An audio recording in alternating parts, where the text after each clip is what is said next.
Hola Tommy, ahí conecto.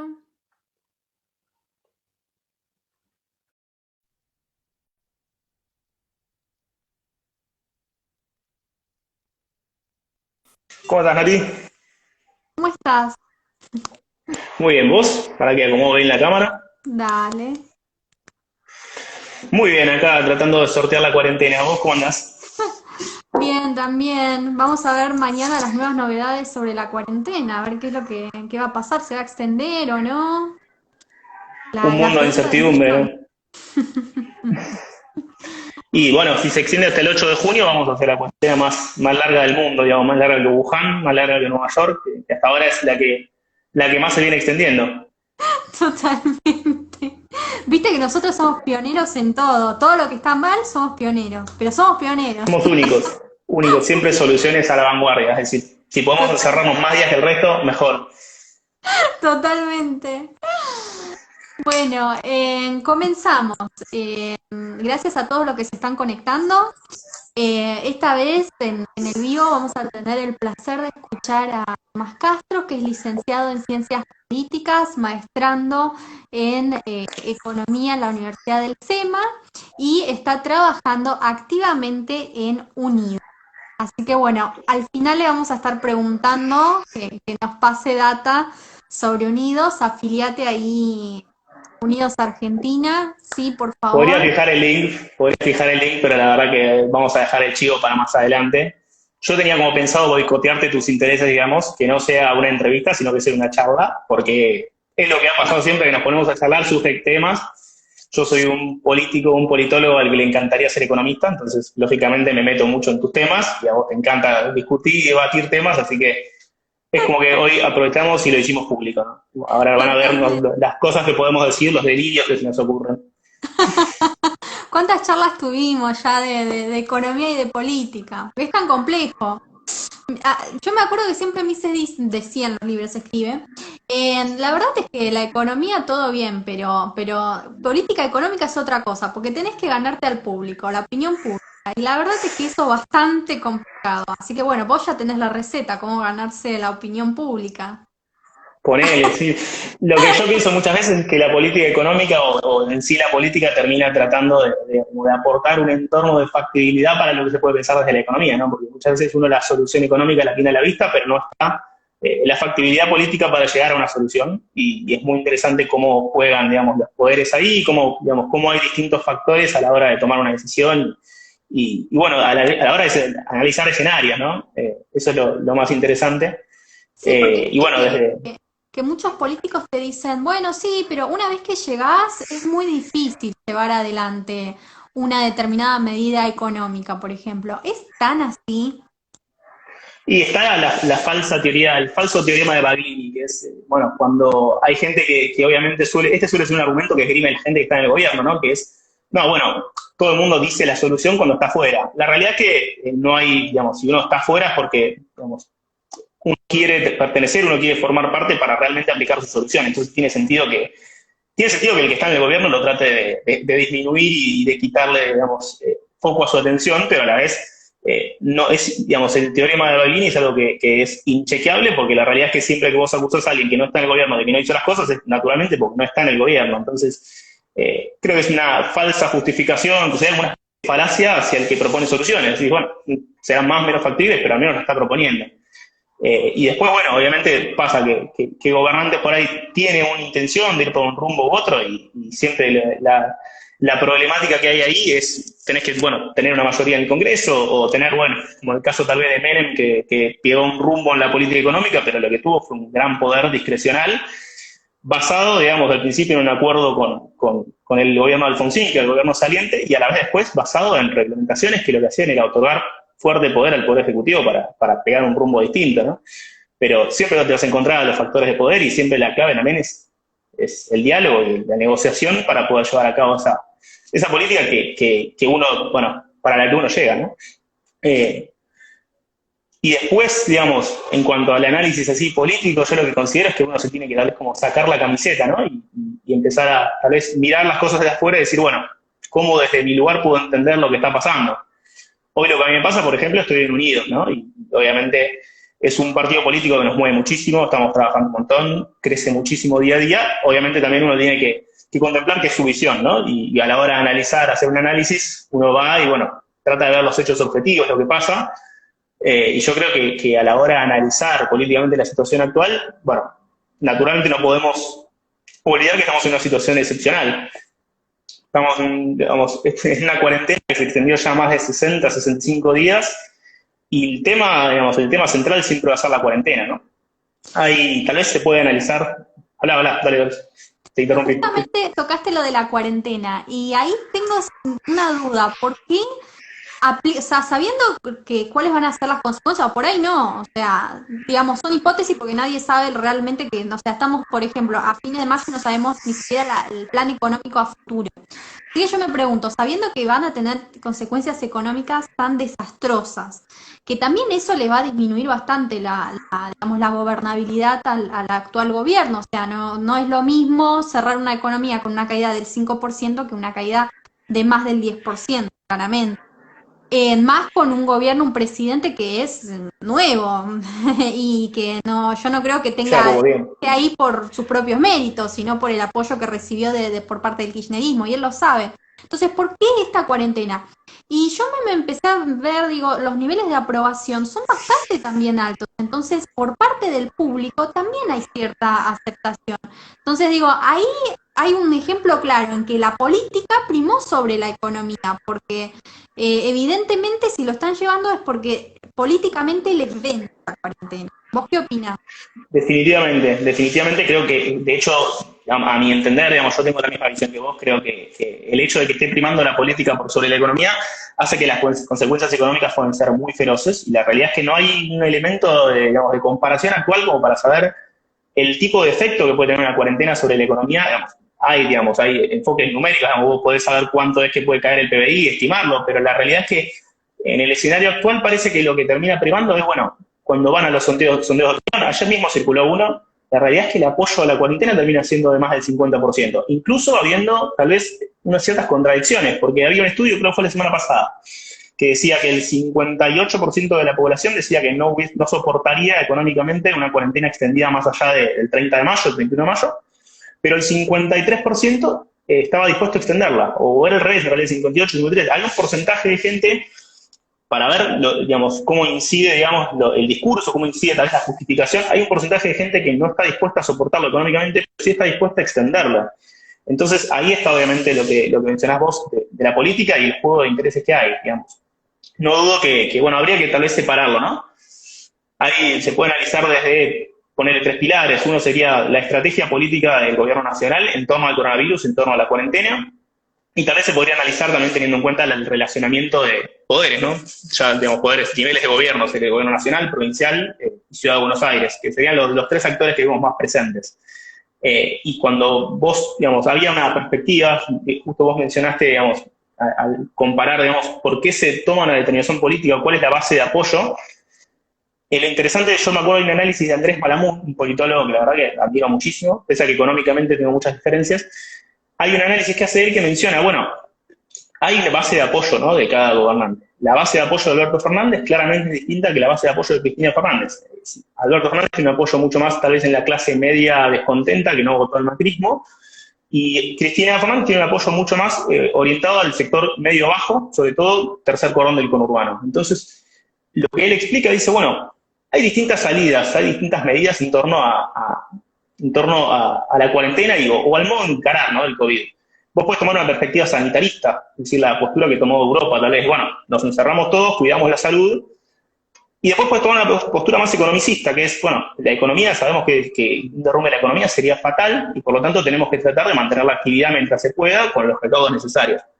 Lo que él explica, dice, bueno, vos podés tomar una medida sanitarista, pero siempre y cuando tengas un resguardo, tengas, digamos, o que lo puedas hacer política anticíclica, ponele, pero que tengas una infraestructura que permita realmente tomar medidas de ese estilo, que tengas una población altamente formalizada, que tengas servicios digamos, de salud pública muy desarrollados. En el caso argentino, al igual que en muchos casos en Latinoamérica, no se da ese escenario. Es decir, en Argentina hay un 40% de informalidad. Uno no puede olvidarse a la hora de tomar decisiones político-económicas. Entonces, lo que él menciona es, Brasil o México, por ejemplo, con Bolsonaro, con López Obrador, tomaron medidas mucho más economicistas. Y tal vez hay que analizarlos en ese sentido, es decir, ¿por qué toman medidas economicistas? ¿Porque les parece lo más adecuado? No, probablemente es como mencionamos antes, es la factibilidad política.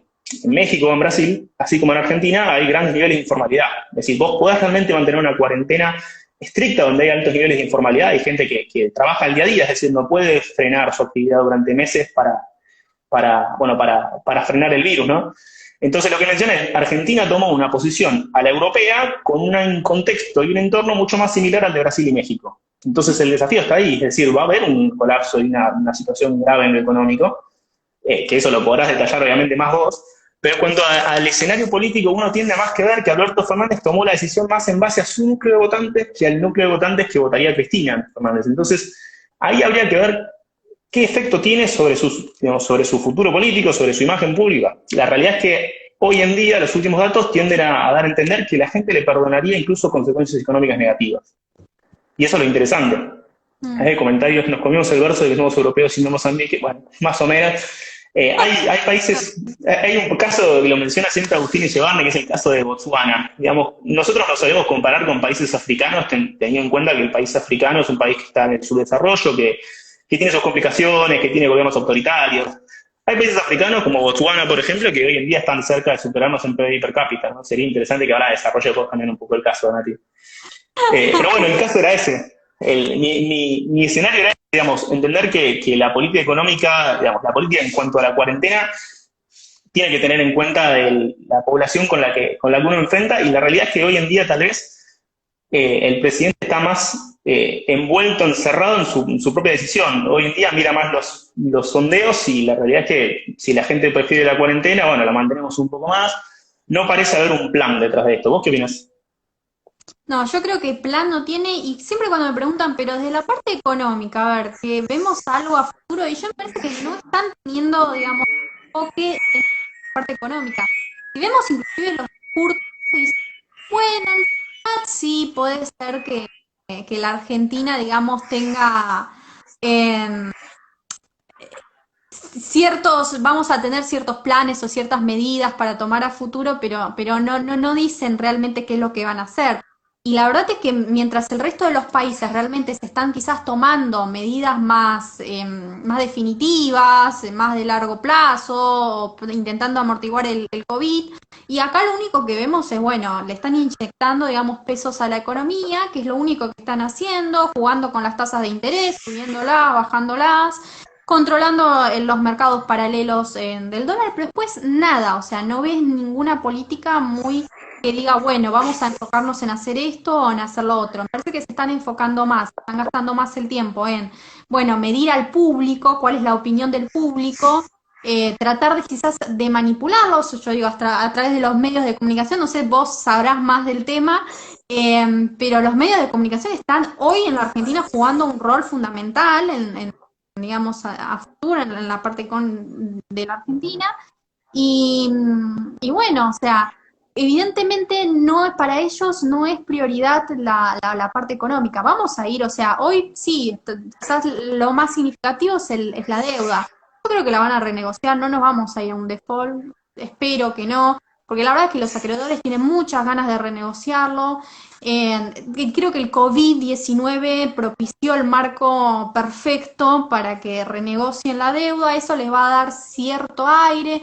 Durante el segundo semestre vas a ver que las condiciones externas van a mejorar porque, digamos, los precios de las commodities nuevamente van a repuntar, no digo niveles estrafalarios, digamos, del 2011, que fue el boom de los precios de las commodities, pero sí van a volver a subir en comparación con la baja que estábamos teniendo estos meses, porque los primeros países que nos están comprando se van a recuperar.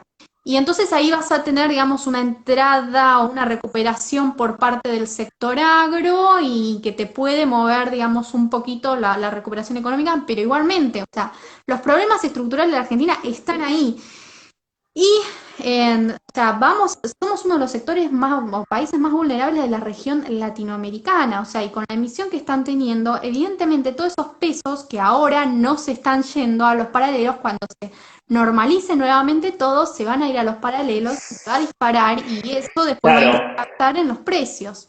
en la Hay nota inflación. interesante ahí. Te quería preguntar tu opinión, porque el otro día salió una nota que fue bastante comentada, obviamente en Twitter, donde hubo defenestraciones, obviamente, a la opinión, ¿no? Pero el economista Álvarez Agis el otro día sacó una nota explicando por qué la emisión monetaria reducía la inflación, o sea, una hipótesis medio extraña. ¿Qué análisis haces y por qué está tan errado, digamos? Es que, bueno, primero porque se basaron en una sola evidencia de un solo mes de que, bueno, estuvieron emitiendo y de pronto les dio baja la inflación. Pero la inflación acá en la Argentina te dio baja y les dio baja en el resto del mundo. ¿Pero por qué? Porque está toda la economía paralizada por las medidas de confinamiento llevadas adelante por el gobierno. Las no van a, o sea, no están trabajando esas economías, sectores no van a subir claramente los precios. Entonces, obviamente que la inflación fue bastante baja.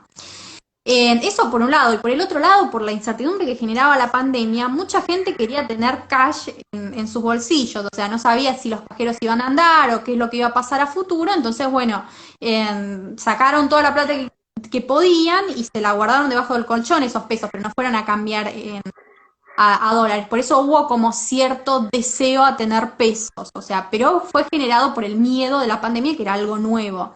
Ahora bien, eso ya estamos viendo que ya ese periodo se está saliendo, digamos, fue totalmente momentáneo. Entonces, toda esa emisión en algún momento, digamos, se va a disparar o se va a ir a una, porque la demanda de pesos sigue cayendo, se va a ir a una suba de los precios del dólar paralelo.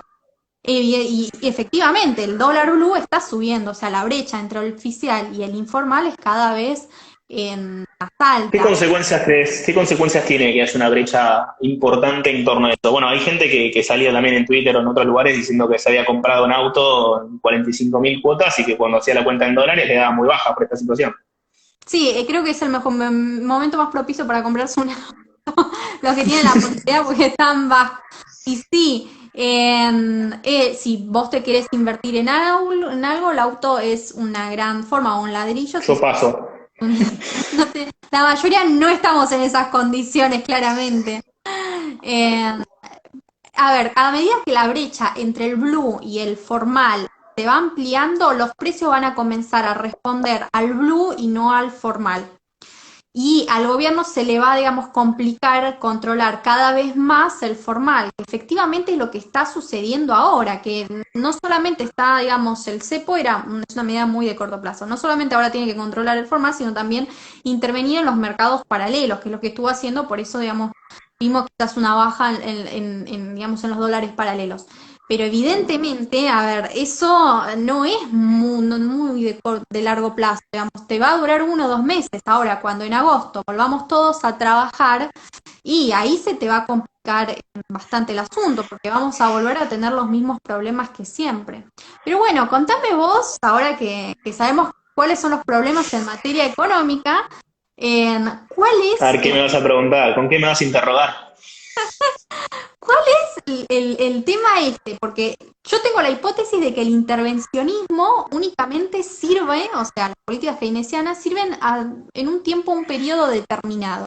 Que en algún momento vos tenés que decidir si orientar a la economía hacia el socialismo o hacia la libertad, porque, digamos, intervenir genera más intervención, genera distorsiones, la plata se acaba. O sea, en algún momento decir, bueno, ya está, intervengo todo, soy un país socialista como Venezuela o libero la economía como los países europeos. Entonces, quiero tu opinión. O sea, hoy en el gobierno me parece que hay, digamos, dos rumbos. Yo opino que el peronismo quizás no quiere irse hacia lo que es Venezuela, o sea, un socialismo más extremo, que la ala quizás de Alberto Fernández, como vos bien dijiste. Pero dentro del gobierno hay un grupo que quiere definitivamente llevarnos a una Venezuela, a un socialismo extremo. Entonces, ahí hay una puja de poder. ¿Vos qué opinás? ¿Qué decisión podría tomar Alberto Fernández? Y creo que es impredecible, digamos. Si uno va tal vez a los primeros, ¿qué son? Los primeros meses de Menem, que salía de una hiperinflación, y digamos, mucha gente antes de que lo elijan a Menem, el discurso era si gana Menem me voy del país. Y la realidad es que pasó un tiempo, digamos, hubo otra hiperinflación durante el gobierno de Menem, y se pegó un giro. Y digamos, en ese sentido, tal vez uno de muchos gobiernos puede esperar una solución u otra, pero la realidad es que el peronismo ha sido algo distinto en cada década, digamos. Ha existido un peronismo en los 90, otro peronismo en los 2000 con los altos commodities, Y ahora no sabemos, digamos, 2020 es el inicio de la década, ¿no? La realidad es que es un escenario muy distinto, es un escenario mucho más parecido al de 1989, esperemos que no con hiperinflación como en 1989, pero es un escenario mucho más parecido que un escenario de salida, digamos, post-licuación, post una gran devaluación con altas commodities como le pasó a Néstor Kirchner. Entonces, si uno va a la restricción y si uno va al peronismo como lo que suele ser, ¿no? El peronismo como caja de herramientas, digamos, como herramienta para llegar al poder y ver qué hacemos, ¿no? Eh, Uno puede esperar muchísimas cosas, y si uno mismo escucha a Alberto Fernández, también uno puede esperar muchas cosas, uno no sabe perfectamente cuál es la idea de Alberto Fernández con respecto a la economía, con respecto a la política. Probablemente, digamos, si hoy en día llegó al gobierno con un discurso y se ve forzado también a mantenerlo. Digamos, es un discurso con el que ha obtenido el 50 y pico por ciento en las primarias, un poco menos en las generales, pero es el discurso con el que ha llegado. Y bueno, después en cuanto a la factibilidad de que haya realmente reformas y haya un giro económico que, como decís vos, hacia la libertad, como para no, hay un punto en el que se torna intolerable bueno, los gobiernos argentinos siempre terminan resolviendo la situación con devaluación y un crecimiento, como diría Milei, el rebote del gato muerto, digamos, está bien. Después de un colapso grande, bueno, hay una P hacia arriba. Ahora, lo que resulta interesante es cuál es la puja de poderes interna, ¿no? Dentro del frente de todos. Hay rumores estos últimos días de que Guzmán ya presentó su renuncia y están viendo cómo es que van a proceder, quién lo va a reemplazar. Ahí la pregunta sería, ¿quién quiere reemplazar a Guzmán? ¿Quién quiere que Guzmán se vaya? Es decir, el rumbo lo va a definir realmente quién sea el reemplazante. Y quién sea el reemplazante también va a definir quién fue el motor de la renuncia de Guzmán. Si elige, digamos, el sector más camporista, más afín a Cristina Kirchner, es el que elige el reemplazante de Guzmán, bueno, vamos hacia un rumbo, y si el sector más afín a Alberto Fernández, que incluso meses antes de ganar la elección sugería tal vez como equipo económico Guillermo Nielsen y gente más de ortodoxa, si se puede decir, habría que ver para dónde, digamos, sería una buena señal y una buena señal también para el mundo, creo. Bueno, esto es tu tema, no me quiero meter, pero es una buena señal económica frente al mundo. Y acá también hay otro análisis muy interesante que es también Malamud lo suele mencionar bastante. Yo soy un tipo que admiro muchísimo a Malamud por la apertura y la posibilidad que tiene de complementar muchos factores y analizar algo desde muchas perspectivas. Y él lo que menciona es un gobierno que tiene, digamos, un origen popular, si se puede decir, tiene que sobreexagerar sus reacciones, tiene que sobreexagerar las medidas. Es decir, si quiere realmente pegar un giro liberal, tiene que pegar un giro por mercado muy fuerte. ¿Por qué? Para consolidar esa credibilidad. Es decir, si Macri hubiese propuesto reformas estructurales, bueno, era lo esperable de Macri. Mucha gente en 2015 votó Macri esperando reformas liberales, reformas de mercado que tendieran a acercar un poco a Argentina a otros países del mundo. Ahora, si realmente el gobierno de Alberto Fernández, después de que pase esta crisis, que obviamente la crisis va a llegar, tendremos que estar preparados como sea, habrá que tener paliativos para la situación social, que obviamente puede ser un desencadenante de conflicto y también de inestabilidad. Y lo que habrá que plantearse después es, bueno, si salen, lo que van a tener que hacer es probablemente sobreactuar esa situación, porque un gobierno que llega al Ejecutivo levantando la bandera del default, diciendo que no van a pagar con el sudor del pueblo argentino, la realidad es que después, para demostrar el rumbo contrario, te tiene que convencer durante un rato. Entonces, un caso así parecido era el de Dilma Rousseff en 2012, creo que fue, cuando asume su segundo mandato. Creo que fue 2012, no, fue posterior. Bueno, creo que asume en 2012 y lo nombra ahí. Nombra a un ministro de Economía bastante ortodoxo, justamente porque tenía que dar esa señal. La realidad es que tampoco fue muy bien recibido. Y es incierto el panorama, porque es como vos decís, no hay plan económico, digamos, no somos conscientes de qué es lo que espera el gobierno, digamos, siempre es una cosa más dialéctica, ¿no? No queremos un desarrollo industrial que cuide de todos. La realidad es que en los números no hay eso, digamos, no hay una propuesta que vos digas, bueno, es creíble. Mismo, digamos, si los acreedores, como mencionás, aceptan la reestructuración, es más por el contexto mundial que por lo que le estamos ofreciendo, porque es como, bueno, no te voy a pagar o te voy a pagar menos, y las condiciones que tengo para devolverte no te las mencionan, ¿no? No. Entonces, es poco, digamos, me parece poco sostenible, ¿no? Y bueno, creo que en gran parte vamos a conocer el gobierno de Alberto Fernández una vez que superemos la crisis, que hay que ver hasta, digamos, qué tipo de extensión tiene y cómo nos afecta a todos. Totalmente, porque uno de los factores que tenemos en Argentina es que hay una crisis de confianza, que empezó, digamos, podemos ponerle fecha en 2018 y que todavía no se ha solucionado. Encima la ha agravado porque ha llegado al gobierno personas que dicen todo el tiempo que van a luchar contra el capital. Y si vos decís públicamente que vas a luchar el capital, lo único que generas es que ese capital mismo se huya de la Argentina. Y es lo que está sucediendo ahora, digamos. Todo lo que tenga que ver con Argentina no es seguro, esa es la realidad. La señal tiene que ser clara, por eso yo digo, ya estás a mitad de año y bueno, alguna señal tenés que dar, digamos, decir por lo menos hacia qué dirección va a tomar la economía, porque todavía no sabemos, o sea, todos está puesto, digamos, públicamente, desde la parte más marketinera de la deuda, o sea, es como si renegociar la deuda, que ya vuelvo a repetir, no es problema para mí la deuda ahora. Eh, Renegociar la deuda soluciona los problemas de la Argentina y no es así, o sea, los problemas están y además están agravándolos con políticas, por ejemplo, de una política monetaria más expansiva. Bueno, y ahora saliendo un poco del contexto local, ¿cómo ves la situación latinoamericana? Porque la verdad es que yo veo países que están bastante, digamos, revolucionados. O sea, en Chile estamos teniendo hasta el día de hoy manifestaciones en Santiago.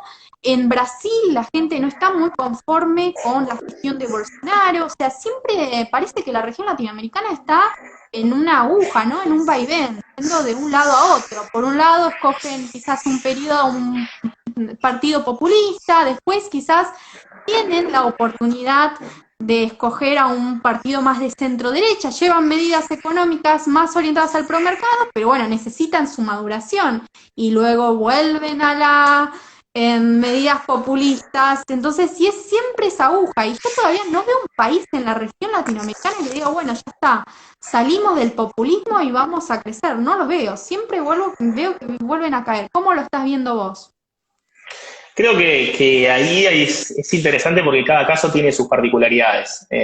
Creo que el caso más interesante tal vez para analizar ahora es el de Brasil y el de Uruguay. Digamos, Chile tal vez el año pasado tuvo, digamos, importante conflicto, digamos, social. Después los orígenes, la explicación del conflicto en Chile, la realidad es que encuentra un montón de motivos. Tal vez la realidad es que hay muchísimas interpretaciones con respecto a lo que fue. Si uno va a los números, la realidad es que Chile viene creciendo económicamente los últimos 30 años. Entonces, es difícil encontrar que realmente sea por un deterioro de la situación. Ahora, hay muchísimos factores que pueden explicar el desencadenamiento de esto. Es decir, hay mucha gente en Chile que tal vez protesta contra el sistema previsional. Y es entendible, la realidad es que el sistema previsional en Chile, la gente, digamos, tiende a tener salarios, digamos, pensiones muy bajas en dólares.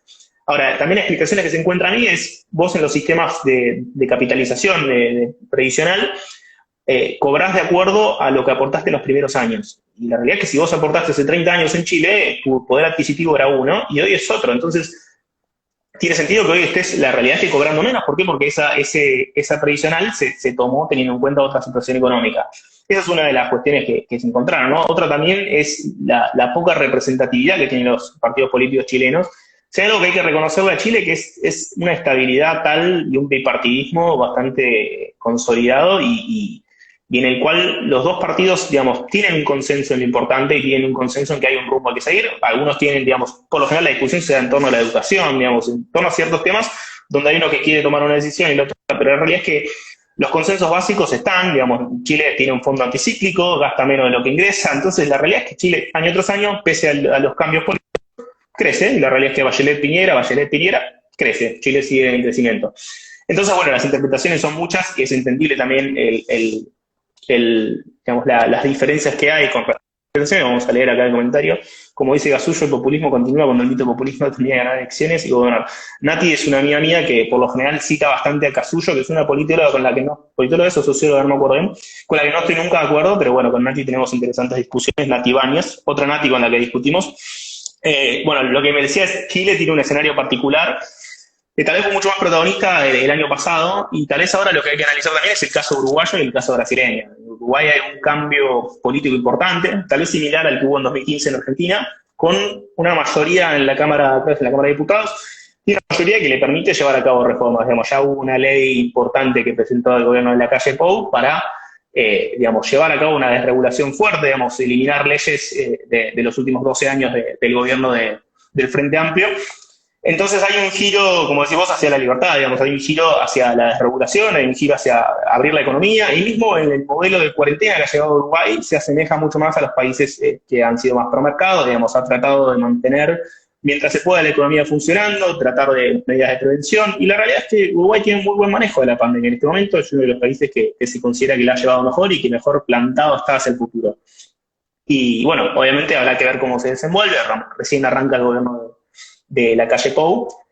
Y después con respecto a Brasil es un escenario mucho más complejo, porque Brasil siempre tiene inestabilidades presidenciales. Yo suelo tender a decir que Brasil es un parlamentarismo que no quiso ser, digamos. La realidad es que los gobiernos en Brasil caen como bandera, digamos, caen constantemente.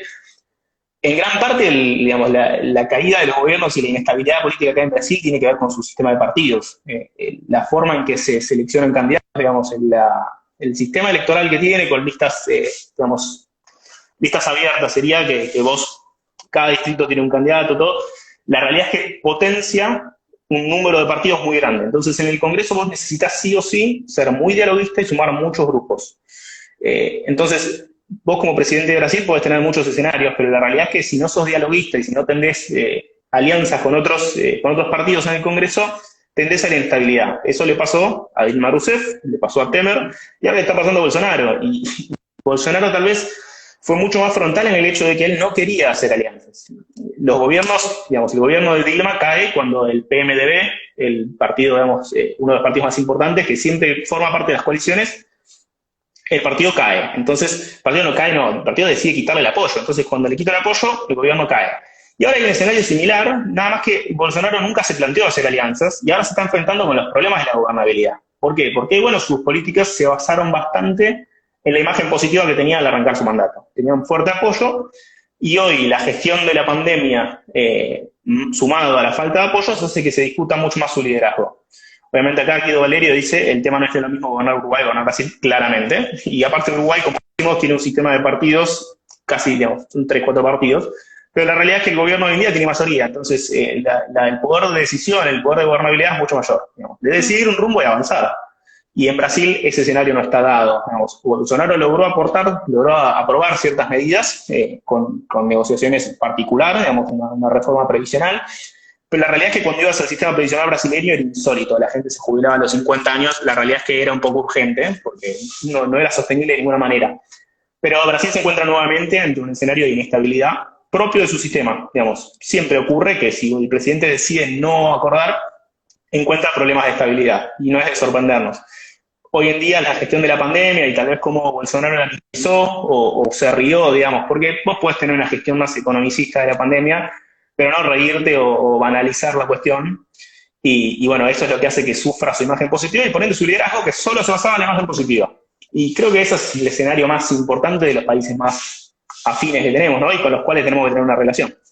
Y ahí justo me viene a la mente el caso de Trump, porque es bastante parecido a lo que le está pasando a Bolsonaro, digamos, la actitud que tuvo él, más allá de que podés aplicar, como vos bien dijiste, medidas de confinamiento o no, la verdad es que dio bastante crítica, tiene los niveles de aprobación bastante bajos. ¿Cómo ves eso en un año electoral? O sea, ¿puede perder las elecciones Trump hoy?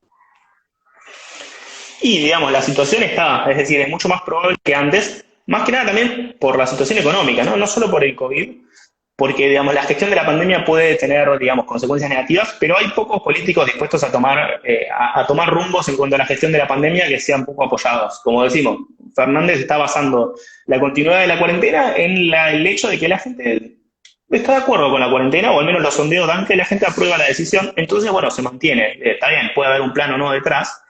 La realidad es que en Estados Unidos, digamos, cuando llegó, digamos, la pandemia, al principio estaba muy descreído con respecto a la situación, digamos, es un virus chino que viene, la realidad es que se lo minimizó bastante y obviamente empezó a ser consciente de la situación mucho más adelante. Hay que tener en cuenta también que es un país que tiene muchísima más población, entonces era de esperarse que tenga muchísima cantidad de afectados.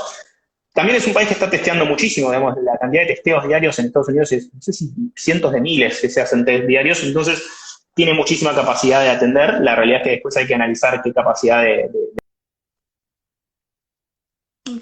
El problema creo que enfrenta Trump puede costar la elección. ¿Se escucha? Ahí hubo, Sí, ahí sí. no sé, una interferencia. El problema que le puede costar la elección es el problema económico, es la recesión y la pérdida de empleo que hay en este tiempo. Es decir, había una situación previa a la pandemia y hay una situación posterior. Digamos, la pandemia tal vez viene a acelerar la recesión que se estaba precipitando en Estados Unidos. Y esto, obviamente lo podrás explicar mucho más vos, pero es inédita la cantidad de seguros de desempleo que está pidiendo la población estadounidense de un momento a otro. Digamos, nunca se dio, por lo general las recesiones tienden a estar más lentas. Sí, pero más allá de eso, Estados Unidos va a tener para mí una recuperación en V. O sea, por ahí sí, en el peor de los casos, pero se va a recuperar rápido. Como pasó con China, o sea, todos tienen su pico de caída ahora por el impacto que está teniendo este shock exógeno, pero después vuelven a recuperarse rápidamente, a diferencia de los países latinoamericanos, digamos, que tienen más tiempo de recuperación. O sea, de recuperación hablamos de volver a los niveles anteriores a este shock exógeno. Entonces, bueno, si es desde la parte económica, ahí yo me parece que en unos meses ya va a volver a recuperar Estados Unidos y va a ser lo que era. Ahora bien, o sea, no sé desde la cuestión política, o sea, si realmente alguien le quitó el apoyo, el electorado le va a quitar el apoyo, o decir, cuando vuelva la situación económica a la normalidad, eh, Trump vuelve a ser lo que era antes digamos, los norteamericanos vuelven a darle su apoyo, digamos, la clase media. Creo que en Trump, digamos, el apoyo, el grueso de la población es de la clase media. Mira, ahí Victoria incluye, dice, Trump es un capo, usó la cuarentena para meter políticas antimigratorias, la van a volver a votar. Trump tiene el talento de saber interpretar bien qué es lo que piensa el votante medio estadounidense, y en base a eso se mueve bastante. Y la realidad es que si la economía estadounidense se recupera antes de noviembre, es posible que él vuelva a ganar. La realidad es que del otro lado también tiene la desventaja. Él prefería promover a Bernie Sanders del otro lado. Que el otro lado, a plantear como enemigo a Bernie Sanders para hacer digamos, digamos, una dialéctica socialismo versus capitalismo, y de esa forma claramente Trump obtenía la reelección, porque Estados Unidos nunca va a ser socialista. Pero el tema es que Biden empezó a recuperar terreno y Sanders se bajó de la compulsa. Entonces ahora quedó un candidato mucho más moderado, mucho más afín al establishment, y que hace que Trump, dentro de todo, si la política económica no mejora para noviembre, tiene un candidato enfrente que la realidad es que tiene su apoyo también en las minorías. Entonces es interesante, digamos. Y ahí entra el terreno esto que decís vos, la capacidad de recuperarse económicamente que tienen los países. Justo hablaba por el partido, que estábamos charlando el otro día, con un argentino que está viviendo en Alemania. Vive en Berlín y tiene un bar, y me mencionaba que durante la cuarentena tuvo que cerrarlo y despedir a sus empleados. Eso pasó hace un mes. El domingo lo volvió a abrir el bar y volvió a contratar a sus empleados. Entonces, ahí está lo que ilustrás vos, digamos, la economía cae fuerte, pero se recupera instantáneamente, digamos, se recupera muy rápido, porque es un shock, digamos, breve la cuarentena, digamos. Fueron 30, 40 días que Alemania estuvo cerrada, que hubo solo el esencial, y la realidad es que el tipo tiene el bar y ahora puede volver a contratar a sus empleados. En Argentina, como mencionás vos, y ahora te va a pedir que te explayes vos, la situación es totalmente distinta, digamos. No hay una flexibilidad tal que permita recomponerse rápidamente, volver a contratar a todo el mundo y poner la rueda en funcionamiento. Exactamente, a ver, o la Argentina en el mejor de los escenarios puede tener una recuperación en V, en U, es decir, bueno, se recupera pero va a tardar unos meses a diferencia del resto de los países. En cambio, en el peor de los escenarios puede tener una recuperación en W, es decir, bueno, sí, durante algún tiempo se va a recuperar, porque bueno, ya dijimos, los precios de las commodities van a estar altos, vas a renegociar exitosamente la deuda, ahí te va a dar medio de aire, podés volver a los mercados de capitales, podés volver a endeudarte, bueno, vas a tener una cierta recuperación. Pero bien, ahora va a llegar un momento que vos, de todas las políticas económicas que aplicaste durante la cuarentena, vas a volver a caer, y esa caída va a ser aún más profunda y va a generar más distorsiones en el resto de los mercados, en todos los mercados. Así, ahí vas a tener, digamos, la gran caída o la gran crisis económica. Yo creo que va a ser bastante parecida a lo que fue en el 2001.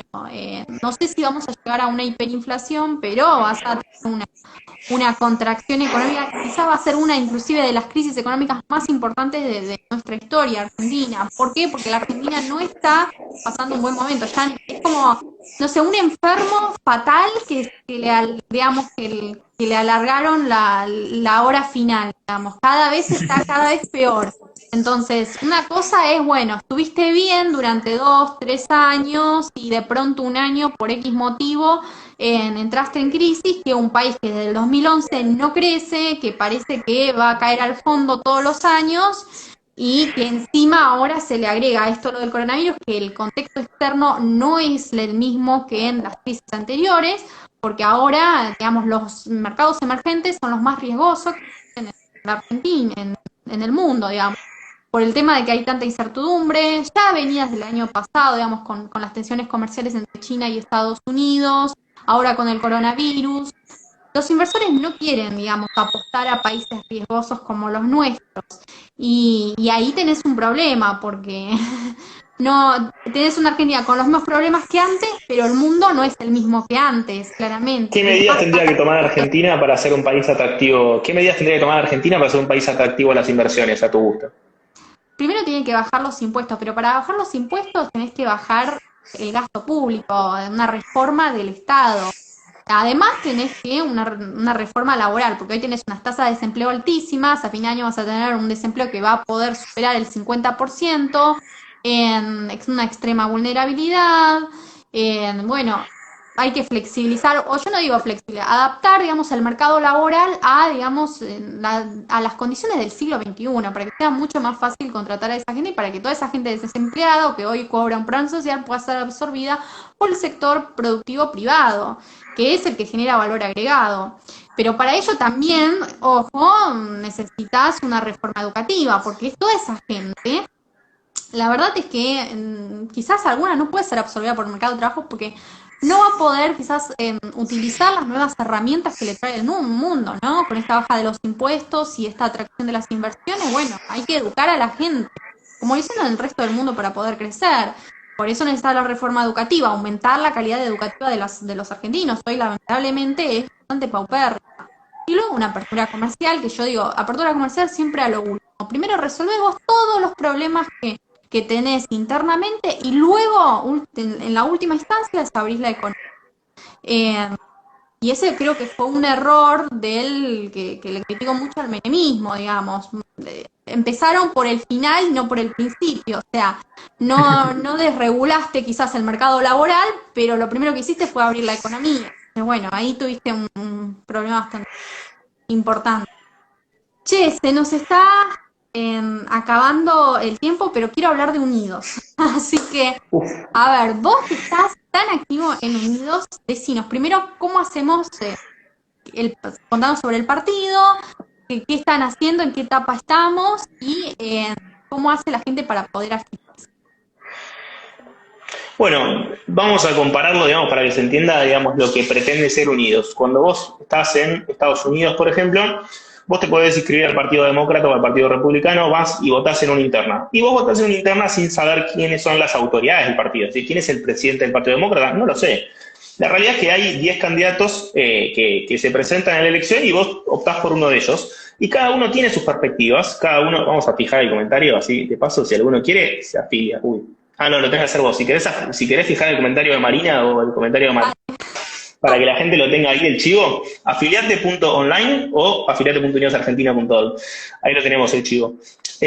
Cuando vos estás en un país de esos, vos tenés distintos candidatos con distintas cosas dentro del mismo partido. ¿Cómo funciona el partido? El partido es un vehículo. El partido lo que busca es canalizar la representación de muchísima gente, que lo que busca justamente es seleccionar a su candidato entre tantos. Y por lo general tiene que haber un candidato más o menos de consenso, que es el que va a representar al partido en esas elecciones. Lo que buscamos de Unidos es ser un partido muy plural, que tenga consenso sobre lo básico, es decir, consenso en que hay que proteger la propiedad privada, en que hay que defender los derechos individuales de cada uno. Digamos, hay ciertos consensos que nosotros tenemos que tener en vista para seguir el día de mañana. Digamos, vos no podés gastar más de lo que se ingresa. Digamos, son cuestiones que queremos tener como pilares, digamos, la defensa de las libertades personales. Entonces, nosotros tenemos ciertos pilares esenciales y después la realidad es que la idea es que cada uno aporte su pluralidad, que cada uno venga con sus ideas y las promueva e intente traer afiliados. Digamos, el partido va a elegir sus representantes a partir de elecciones internas entre sus afiliados.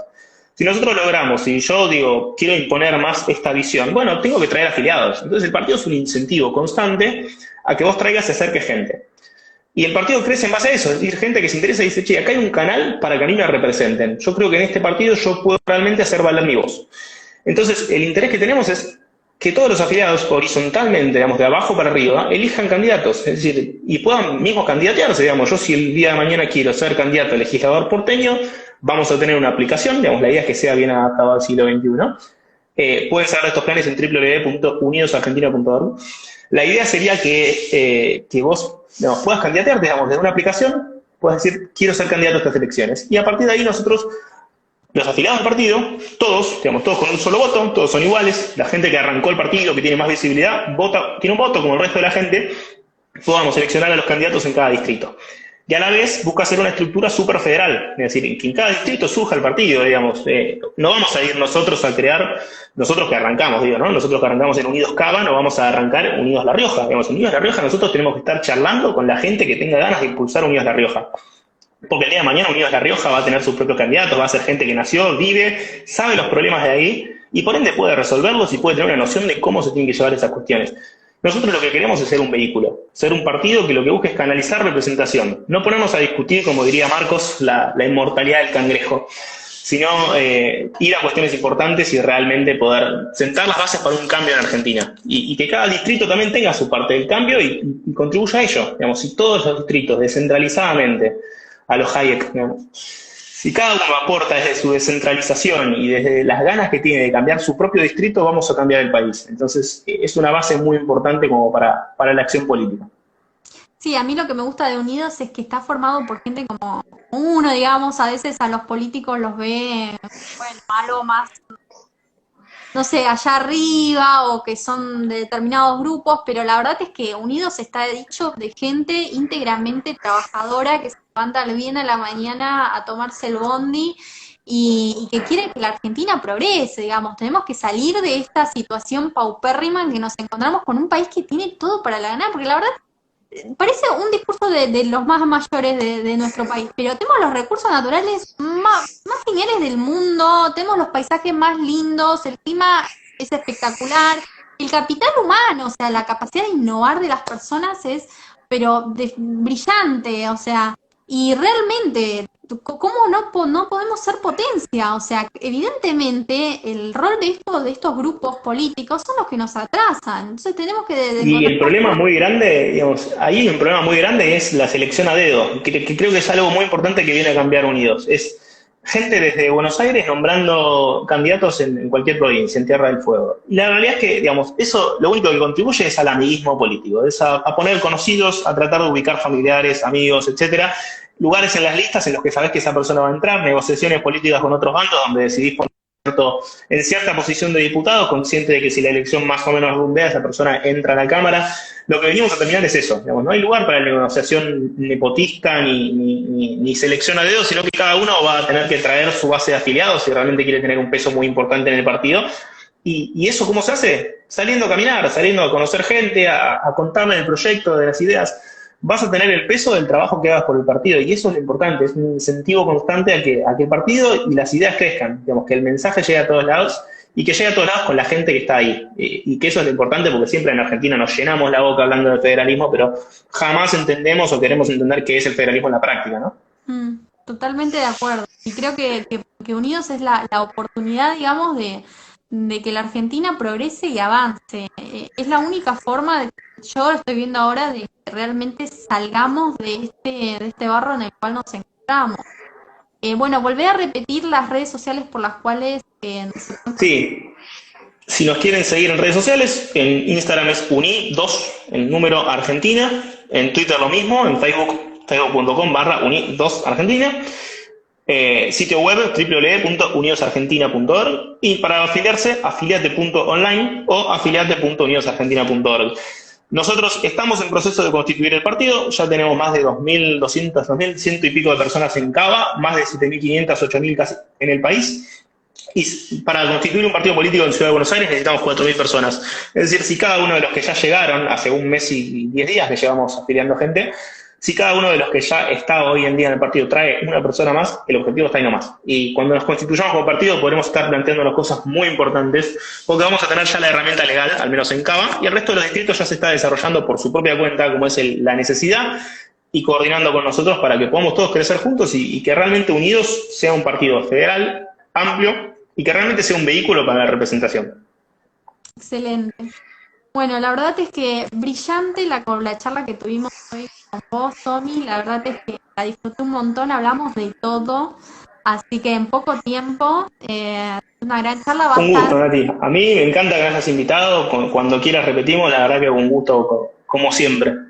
Obviamente, y se van a volver a repetir este tipo de charlas porque fueron muy fructíferas, creo que todos están muy contentos. Aprendimos un montón, yo de política, o sea, yo soy más de economía, pero de política medio no mucho, y la verdad es que aprendo siempre con vos y es un placer. Bueno, te dejo 5 minutos para que te explayes en lo que quieras. Y bueno, No, recordá no tus mucho redes más. sociales también, así que para que te puedan seguir. Este video va a estar subido a la página de YouTube que tengo y también en Instagram. Así que bueno, gracias a todos nuevamente por participar y la semana que viene vamos a seguir con más charlas. Gracias. Bueno, un gusto, Nati. La verdad te agradezco muchísimo la invitación y el espacio y de haber charlado con vos. La verdad que siempre que charlamos sale un montón de temas y podemos estar charlando horas. Gracias a todos los que estuvieron acompañando. Y nada, bueno, vamos a ver qué nos depara el futuro de este país. Nosotros por lo pronto estamos accionando porque no queremos ser observadores, sino que queremos tener parte en el futuro del país y creo que es lo importante. Así que bueno, muchas gracias, Nati. La verdad, muy contento y volveremos a repetir. Obviamente. Un beso enorme y gracias a todos. Un gusto.